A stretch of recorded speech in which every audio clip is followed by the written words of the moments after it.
where should I start to tell you about some of the stories that Muhammad Ali and I have going back many years?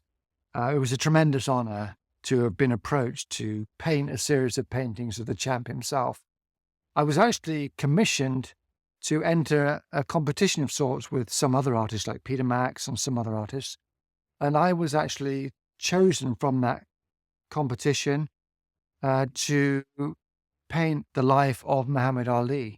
And when I first got into it, the paintings that I submitted for the commission, they were just done like kind of just to get me the job, I guess. But we got a phone call back from Lonnie, Muhammad Ali's wife, a few days later saying, "We know these paintings were done like for a commercial project, but like we actually want them for our house. How can we get these paintings into our home because we love them so much?" I'm like, so my agent phoned me and said, "What are we going to do?" And I'm like, "Well, we'll just paint some more. We'll just kind of keep on going."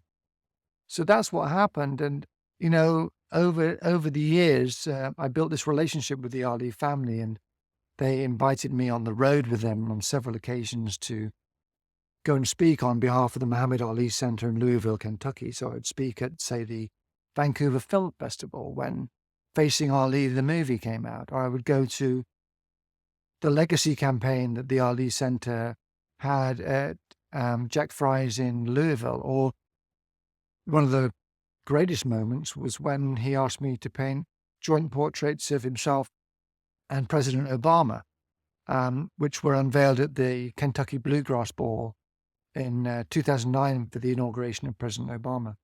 So those are very special moments, and I had to give a speech in front of all of those guys, and it was quite intense because, I'm just like an artist. I just paint the pictures, but then I kind of find myself putting on these kind of national stages, and it's, I don't know, it kind of amuses me in a sense because I'm like, how did I kind of get here, right?